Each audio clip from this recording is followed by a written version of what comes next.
You've dialed in your basics, you've seen the returns, and now you are looking for the next lever to scale your Amazon brand. Every forum and agency points you straight to Amazon DSP. The catch is that the price tag is roughly 10 times higher than what you're used to paying for standard campaigns. But when you ask what you're actually getting for that massive jump in ad spend, the answers get incredibly vague. You're left deciding whether to stick with the familiar, low-cost, self-serve tools you already understand, or dive into a highly complex, expensive programmatic platform.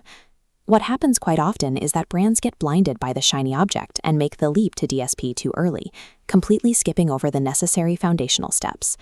Jumping into these 5-figure monthly commitments before you've mastered the targeting logic usually results in your capital being consumed by a system you aren't ready to manage.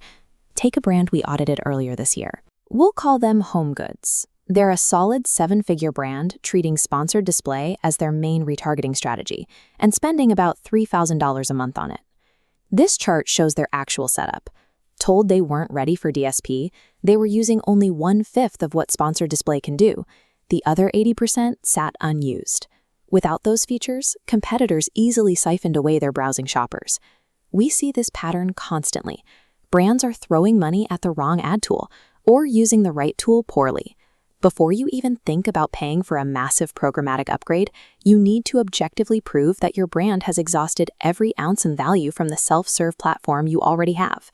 Sponsored Display is Amazon's accessible, entry-level retargeting tool. You run it right inside Campaign Manager in the exact same place you run sponsored products. The financial barrier to entry is practically zero. There's no minimum spend requirement, and you can launch a campaign today for as little as $40 a day. Operationally, it is powered strictly by Amazon's first-party behavioral data. It tracks exactly what users are doing on the platform.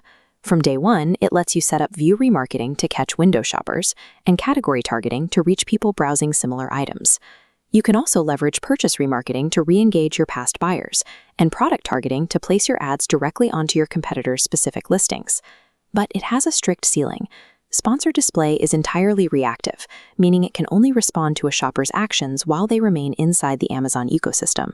It is a highly efficient, low-risk tool for capturing intent, but its power stops right at the borders of Amazon's own website.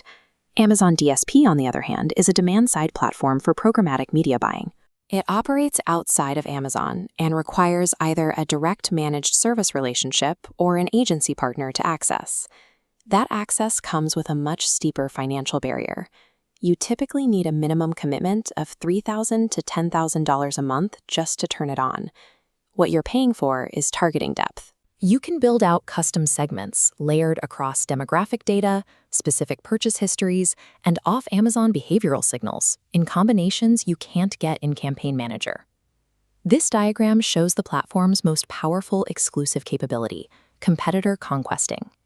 It lets you surgically target the exact individuals who viewed a specific competitor's product but left without purchasing, following them across the internet with your ads.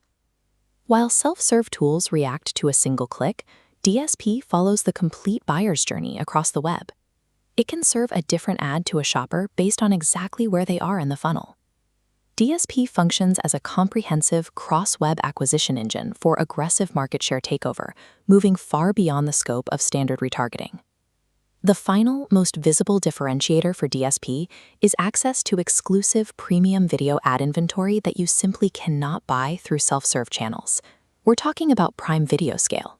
Dot's over 130 million ad-supported viewers in the US seeing non-skippable pre-roll and mid-roll ads. You also get Twitch integration, stitching unskippable video ads directly into live streams, gaming, and sports to capture the difficult-to-reach 18 to 34 demographic.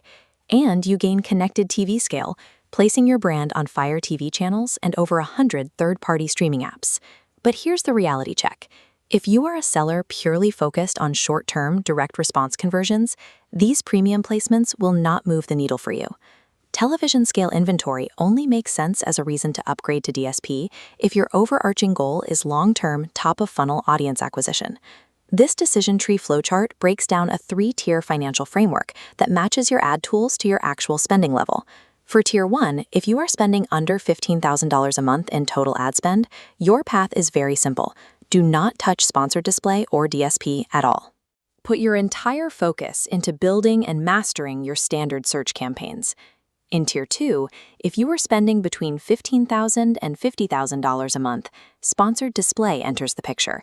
Your job here is to build out that unused 80% of sponsored display, like view remarketing and category audiences, before you even consider the jump to DSP.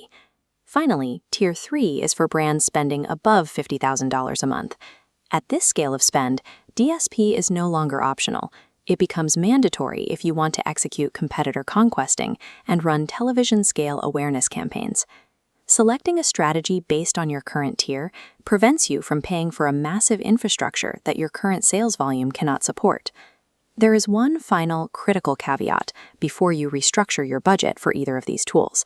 You have to look closely at the quality of your measurement infrastructure.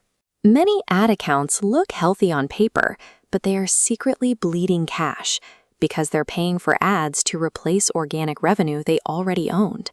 Regardless of features, the tool only works if you mathematically prove it drives net new business growth, rather than just claiming credit for existing sales.